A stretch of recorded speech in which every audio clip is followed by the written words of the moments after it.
Hi, and welcome to Post-burnout.com interviews. Post-burnout.com is a culture website dedicated to venerating burnt-out artists the world over. My name is Aaron Kavanagh, and I'm the website's founder and editor-in-chief. This is our website's podcast where we interview people from various artistic disciplines. These episodes are sometimes full-length interviews from our site's articles, and other times exclusives. If you're a returning listener, thanks for coming back, and if you're new here, thanks for checking us out. We hope you'll like it and stick around with us.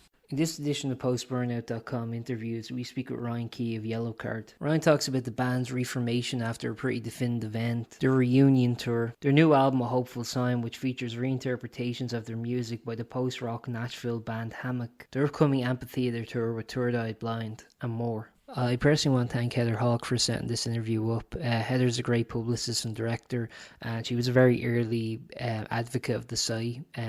So yeah, thanks very much, Heather. This one meant a lot. I think you can tell I get a little starstruck, a little tongue-tied when asking a question at one point. Yeah. What's up, man? Hey, Ryan, how's it going? It's very nice to meet you. Good. How you doing? Good. Yeah, I know we don't have much time, so I'll just get straight into it. Thanks for doing this, by the way. The full slate today. Thanks very much for taking the time. Yeah, the first thing I just want to ask quite simply was, once kind of Yellowcard came back, I think it was about 2 years ago, almost at this point. I mean, before that, it seemed like the 2017 split was quite definitive. Like, this is it, it's over. And obviously, you kind of embarked on a very successful solo career afterwards, and also, played with Newfound Glory as well as a touring member. Yeah, I was wondering, like, what is about kind of like Yellowcard that kind of like made you want to come back for more? Well, when you say very successful solo career, I really appreciate that. But it was not the kind of very successful that was paying the mortgage with no stress or anxiety, Okay. It was intense. It was a real grind that I'm very grateful for because I don't think there's ever been a chapter of my life, that has just planted my feet so firmly on the ground, and refocused me and sort of just reminded me why I play music, why I want to succeed as an artist and as a musician, just as a creative person. So, after being in Yellowcard and on a tour bus with, technicians and tour managers and everything for 15 years, to go back to being in a Sprinter van in the middle of the winter and putting work gloves on and, humping my gear up, Yeah. 3 flights of stairs. It was a total shock to the system, and I really did enjoy it. And I, getting to tour in that way again. I was like I shared a van or a bus with other bands sometimes, like as you mentioned, I got to play with Newfound Glory. And that was a really fun experience because, speaking of a full day of press, being a touring member of a band, they come in and say, "Hey guys, come downstairs. It's time for the meet and greet, or it's time for press or whatever." And I just would stay on my gaming laptop, like, "Hey, have fun, guys." So it was a really exciting and, fun, exhilarating chapter of my career for sure. But career is a key word here because I think it can be, I don't know, not talked about much or frowned upon to talk about maybe, or whatever, however you want to say it. But we are trying to make a living. I mean, I'm trying to do this for a job, and I'm trying to be as successful as I can possibly be while doing, what I want to do with it, right? Creating the music I want to create, but I would love for that to bring me the highest level of success that it possibly can, and so Yellowcard, you're not wrong. It was very definitive. It was a very final feeling at the time.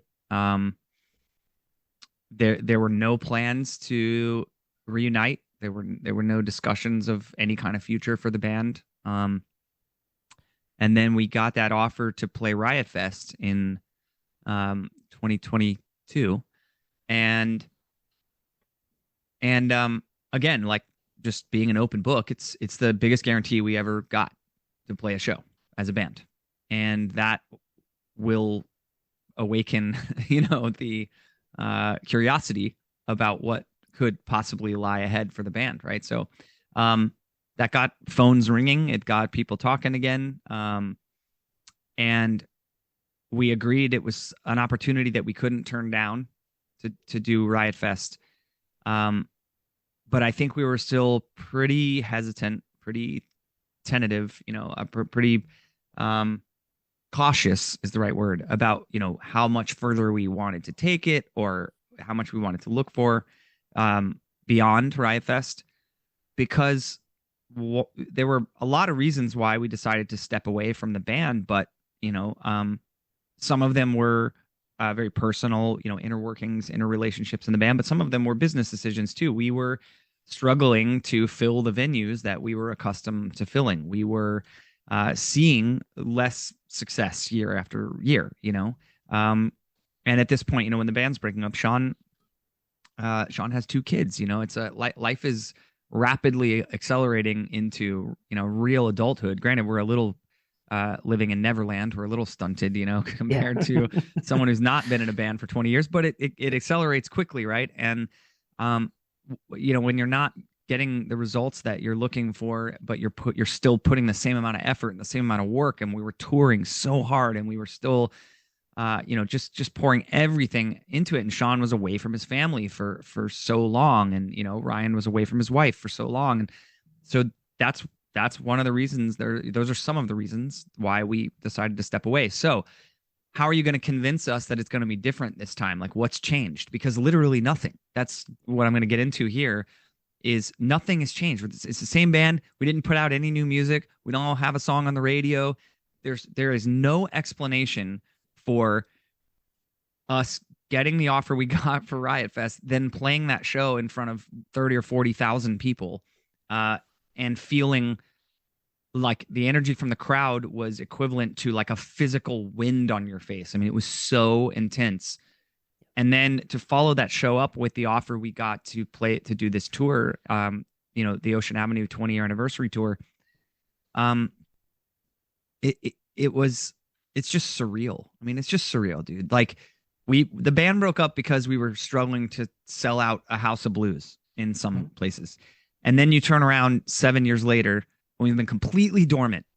Granted, yes, I'm still out sort of being active and trying to be present and connect with the fans and keep music, as my primary occupation. But as a band, we're gone. We're vanished. There's nothing. There's no press. There's no social media. Just out of nowhere, 7 years later, you're going to offer us a tour in amphitheaters, twice as big, 3 times as big. Some cities 4 times as big as the House of Blues or whatever venue it would be that we would play in that city. We were terrified. We were like, what? How could this be possible to even get offered to play the shows? But now who's going to come to these shows? Like, it doesn't make any sense. And then we went and did the tour, and it was like the single greatest chapter of our entire career as a band. The tour was over 95% sold out or something in these massive rooms. It felt like we were at the absolute height of our career. I mean, it felt like the Ocean Avenue days, except the venues were even bigger somehow. Yeah. And I can only speak for myself to this, with respect to this, but I was present this time. I was aware of the opportunity, and I was overwhelmed with gratefulness, and I was, so immersed in the experience. Whereas 20 years ago, I was just running around the world with a guitar in my hand and partying and having a big old time, and that was sort of the most, that was what was important, how much fun can I have? And I mean, how much fun can I have off stage, but this time, the show was just so important and to all of us, and our connection with the crowd, similar to Riot Fest, had that really palpable, almost tangible energy. And I'll never forget last summer. Whatever we get to do from here out, and obviously we have some amazing opportunities coming up here. But we stepped off that tour at the end of the summer last year without knowing what we were going to do this year. We didn't have anything on the books. we had when we were young, which was amazing in Vegas in October, but we didn't have any plans for 2024 yet, and we all sort of looked at each other and said, you know, good job, dude. Like, I'm so proud of you, and I'm so proud to be a part of this. And if it doesn't go any further than this, look what we just did. And I think 7 or 8 years ago, when we started to think about breaking up, that wasn't our connection. That wasn't our energy. It was more like, what do we have to do to fix? You know, it was like, there wasn't any grace left really to any of it. You know, we were just chasing. I felt like we were exhausted because we were just always chasing to get back to, Ocean Avenue. I mean, it's natural when you have a song that changes your life like that, a record that changes your life like that, and then the rest of them don't perform as well as that one. Whether you admit it or not, you're going to be chasing that for the rest of time. But we don't have to do that anymore, and I don't know why. I don't know what changed. But I know that our relationships within the band are stronger than ever before, and I know that the support for the band is bigger than it's ever been before. I don't have the answers as to why, but I'm just gonna let it. I don't need an answer. I'm just going to enjoy it and stay focused on that positive energy. Yeah, actually, because we're seeing the huge resurgence kind of in. I know, you're not 100% fond of the term pop punk, but whatever you want to kind of call that, like Warped Tour music from like 20 years ago that was like really popular. I think there's a real resurgence in that. And then because I was around back then, I remember there was like somewhat contention, like there was some contentions about that term, and especially within punk purists about this is a band you can like, this is ones you can't like, and I think that's just kind of like dissipated. No one gives a shit anymore, and I agree. Everyone's just listening. Myself included. Call me whatever you want. I don't have to call it anything. If I don't want to, you can call it whatever you want. It's fine. It's all fine. Yeah. But do you think what I think is interesting is actually because your new album is coming out. It's called Hopeful Sign. It's sort of like a remix of kind of like some of your old music. I mean, again, my understanding is you played on keys, right? You just play some of the songs on keys and then sent it over to Hammock to kind of do some kind of like ambient kind of music to it. They're kind of like a post rock band from Nashville, and I think there was actually after your initial comeback in 2010, I think the series of albums you did then had kind of ambient aspects to it too, but not to this extent. Like this is definitely something new. I was wondering, do you classify this as your 11th album, or how do you feel? I don't know. This was something that I came up with when there was no Yellowcard. I was doing some more ambient reimagined versions of the songs on my own when I was touring, just because I needed music to fill a set. Yeah. Especially when I did a headline tour in summer of 2019, and I had to play for 75 minutes, and I didn't have that much music of my own to play, so I had to play Yellowcard songs. So I was working on these sort of reimagined, stripped down. It's ambient. It's such a big, broad term. Yeah. Some of them I did a little more singer-songwritery, with an acoustic, folky kind of feel. Some of them I did more like synth-driven, sort of, ambient feeling. But anyways, I after the tour, the pandemic hits. I'm at home. I'm just in the studio messing around all the time. And, we're all home all day, every day, doing nothing. So I started messing around with this idea of recording these reimagined versions. And long story short, I was going to have a bunch of guest vocals and people, friends from the scene, come and sing on the EP or record or whatever it ended up being.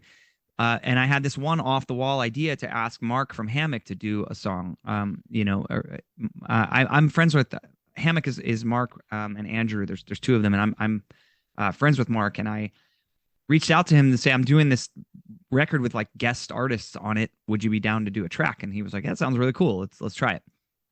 Well, all of my friends that I tried to bring in from other bands, we're all interested in doing it, but you have to go through like the label and the manager process. Can I do a guest vocal right now? How does it line up with our schedule? What's the fee going to be? So it was taking a really long time. And then Hammock just delivered their song. Everyone else was kind of figuring out if they could do it or not. And then Mark just goes, here, we're done. And so they did Empty Street, which is a song I just love.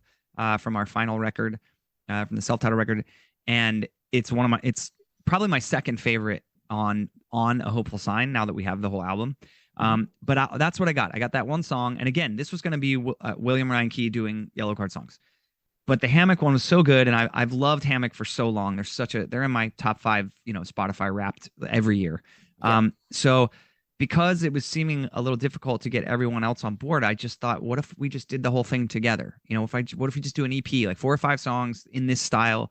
I would love it. I think people who are listening to my solo music now will love it, because this is exactly in the vein of what I'm doing. And Mark was like, yeah, that sounds great. Let's do it. We're busy. We'll do it as we can, kind of thing. Well, when Yellowcard got back into full swing after Riot Fest, we finally decided to make some new music. The world at large did not know we were doing that, but we got together and did pre-production for a couple of weeks and stuff. And it was the first time we'd all been in a studio setting together in 6-7 years, And during those sessions, one night over whiskeys, I said, hey guys, I haven't played this for you, but I have these 4 tracks from Hammock. They're like rough mixes right now. They don't have real drums on them yet and stuff, but check out the vibe. Played them from. I was like, is this something maybe we should talk about, like releasing now as Yellowcard? Because we're, and everyone was like, yeah, this is insane. Why? Of course we have to do this. So, yeah. So I reached back out to them and I said, hey, this has kind of come up again, but I think it would be cool if we did it as a full length. How do you guys feel? And, now that we have the Yellowcard sort of machine behind this, it's going to get way more eyes on. It's going to be a bigger deal. There'll be a budget for the album, all those kind of things. And so they were really excited about it. And we chose the songs other than the obvious singles. I think that we had to do Ocean Avenue and Only One. But other than a couple of those songs, the rest of the songs are pretty deep cuts. They're album tracks, from multiple different albums. Some old. There's some Lights and Sound songs. There's Lift to Sail songs. 2 from self-titled, 2 from Southern Air, 2 Southern from Air. Ocean Avenue. Yeah, 1 from Paper, and 1 from Light and Sound, and 1 from Lift to Sail. Mm-hmm. So yeah, well-covered discography. Those songs were chosen though while I was streaming on while I was streaming on my Twitch channel. I would basically have like a chat poll between a couple of different songs for a couple of weeks, and we narrowed it down to the extra 7 songs outside of Ocean Avenue and Only One. And so at that point though, and this is going back to kind of where you started, is a really long answer, but talking about just playing keys and stuff, I did, the way the record was formulated was I would play a piano just to like get the chord structure down and stuff, and then provide a vocal that I assumed would end up being on the album. But the vocals are all again very much in the vein of kind of what I was doing on my own when I left, when we all went our separate ways. They're several octaves down. It's very breathy. It's very just vibey and chill. It's not Yellowcard as loud as I can possibly sing at all the time, like a Yellowcard song. But we all agreed that we wanted Hammock to just do whatever they wanted, right? So the keys that I played, it's not quite fair to say that I played keys on the album, because there's only like 2 places on the whole record where they used the piano, where you can really hear the piano that I sent, because, and I love that, because that's what we wanted them to do, was really just start from the ground up and make it sound like a Hammock album with me singing on it, and I can't tell you how cool it is to hear, one of your favorite bands essentially covering your own song. It's so wild. This is such an unexpected and unique and I mean, for lack of a better word, kind of weird combo. Like no one, especially if you're a fan of either artist and you go find you go, okay, I'm a Hammock fan, I don't know who Yellowcard is, or vice versa. You're like, what? Why is this a thing? But when you try something like this, I think it's normal to expect it to not necessarily resonate, to not connect, because it is so different. It's such a random pairing of artists to work together and make something like this. So we didn't really know what to expect, but The reaction to Ocean Avenue, which is the only song we have out so far, was so overwhelmingly positive. I mean, it was like the stuff you just dreamed that you would hear, like quotes like "This is the you know the remix I never knew I needed until I heard it," kind of thing. You know what I mean? And that was like everyone's reaction to it. And now the anticipation, I think, among fans of both artists to hear the rest of the album is just super high. And I'm just so pleased. I'm so pleased with that, because I was expecting it to be like, I think this is the coolest thing in the world, but I think you're going to get your classic rock and roll fan, and nothing against them, but going, I'll take the original. You know, I mean, that typically happens when you try a project like this, and we're not getting any of that. We're really, it's just, the video is like one of our fastest climbing views on Yeah, I really like that. Actually, it reminded me of YouTube. And if you've ever played the video game Inside, it kind of reminded me of the aesthetics of that. no, but I love that. It was like kind of a puzzle game, or like a it's kind of like Inside, or one of those kind of games. Oh, sorry, cool. One of those games. Yeah, it's like a puzzle kind of platformer. You have to go now, but I just want to ask one final thing. So you have just a North American tour coming up. I just want to plug real quick with Third Eye Blind. You starts June 8th and ends August 3rd. Third Eye Blind, I believe you called their debut album one of your favorites of all time. And so, what's it like getting to tour with them? I don't know what to say. I don't know how to answer this question. It still doesn't seem real. We got a phone call that said, "Hey,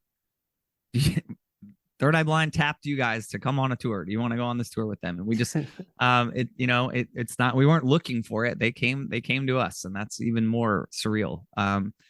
So I just throw it on the pile with all of the other incredible things that are happening for Yellowcard, that we're just sort of, again, we're taking it just one thing at a time, man. Like, if this is our last tour, then what an amazing 2 years it's been. We're older and wiser. We're taking better care of the success that we're seeing, so that when it's over, we're in better shape to kind of move on with our lives. If that makes sense. Don't want to talk about money, but it's Sure. Being in a band is not as easy as people sometimes think it is. And these opportunities are absolutely life-changing for us, and it does not go unnoticed. We are so grateful to all the fans that have come out to these shows and delivered, this massive level of success and touring and stuff for us. It's surreal. And we're just getting to go do it again this summer, another amphitheater tour. It's just crazy. We never did one amphitheater tour in the first 17 years of our career, and now we've done 2 in 2 years. It's escalating quickly. But to get to watch Third Eye Blind every night, I just cannot wait. It's going to be so amazing. And I got to hang out with Steven a little bit, Steven Jenkins a little bit in New York. We did some press for the tour, and we had a great time getting to know each other a little bit. And I just think it's going to be super, super cool. And we're going to have some fun with the set list too, because, I think we did a set list this past summer that was very much just all the classic Yellowcard songs you're going to hear at a show. Whereas I think this year, we're direct support for the band, and there's going to be a lot of like 90s alternative rock fans there. And that's what, we are those fans. And our later music, I think, sort of falls more into that realm. So we're probably going to play some of the songs from our later albums that we wouldn't normally do, and we're all excited about that. So it's just going to be awesome. Can't wait. Perfect. Thanks very much for your time, Ryan. It's great talking with you. Cheers. You too, man. Thanks for having us and thanks for covering the record. We appreciate it. Thanks, man. All right, man. Cheers. Take care. Thank you for listening to that episode of Post-burnout.com interviews. If you liked it, please subscribe and stick around, because we have plenty more like this coming soon.